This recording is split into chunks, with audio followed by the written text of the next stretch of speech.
السلام علیکم ورحمۃ اللہ وبرکاتہ۔ محترم حاضرین و سامعین کرام، آج میں بہت اہم مسئلے کی طرف آپ حضرات کی توجہ دلانا چاہتا ہوں، جس کا عنوان ہے تکبیر تشریق یا ایک شور و غل۔ تمام تعریفیں کبریائی اور بڑائی اللہ تعالیٰ کے لیے ہے۔ 9 ذی الحجہ کی فجر سے 13 ذی الحجہ کی عصر تک کل ان 23 فرض نماز کے بعد تکبیر تشریق اللہ اکبر لا الہ الا اللہ واللہ اکبر وللہ الحمد، اس تکبیر کا کہنا مرد حضرات کے لیے بآواز بلند اور خواتین کے لیے پست آواز سے کہنا واجب ہے۔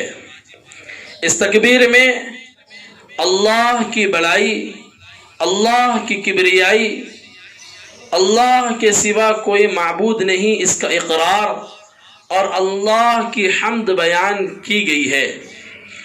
لیکن دیکھا یہ جاتا ہے عام طور پر کہ ایام تشریق میں جیسا ہی امام صاحب نماز کا سلام پھیرتے ہیں، تمام مصلیان ایک آواز میں پورے شور اور پورے شغف کے ساتھ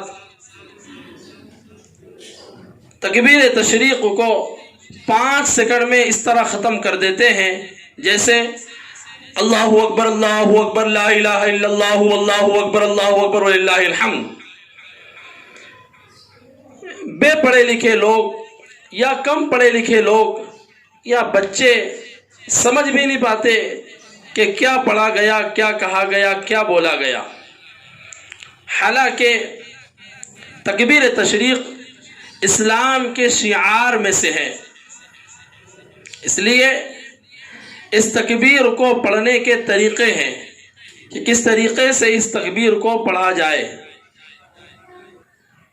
اس لیے میں تمام ائمہ حضرات سے ادباً درخواست کرتا ہوں کہ اس تکبیر تشریق کو مصلیان کرام کو سمجھائے، ان کو بیٹھ کر بتلائے، اس کا پڑھنے کا طریقہ سمجھائے کہ اس تکبیر کو ہم اس انداز کے اندر پڑھیں کہ پڑھنے کے اندر لطف بھی آئے، مزہ بھی آئے، اور اللہ کی بڑائی اور کبریائی بیان کی جا رہی ہے تو اس کا ایک الگ انداز ہوتا ہے۔ تو اس طریقے سے تکبیر کو پڑھیں، اللہ اکبر لا الہ الا اللہ واللہ اکبر وللہ الحمد۔ اس تکبیر کو ہم اگر اس انداز میں پڑھیں گے جس میں رک رک کر الفاظ کی صحیح ادائیگی کے ساتھ میں، تو کتنا بھلا معلوم ہوگا اور کتنا اچھا لگے گا، اور اس سے جو کوئی غیر مسلم بھائی مسجد کے سامنے سے گزرے گا، جب وہ اس تکبیر کو سنے گا تو وہ بھی مزے لے گا کہ کتنا بہترین طریقے سے اللہ کا نام لیا جا رہا ہے۔ اس لیے تکبیر تشریق کے ایام اب شروع ہو رہے ہیں، تمام ائمہ سے ادباً درخواست ہے کہ ایک نماز کے بعد میں آپ اس اعلان کو سمجھائے اور اس پیغام کو بتلائے کہ تکبیر تشریق کو مصلیان کرام کیسے پڑھیں۔ اللہ تعالی عمل کی توفیق عطا فرمائے۔ والسلام۔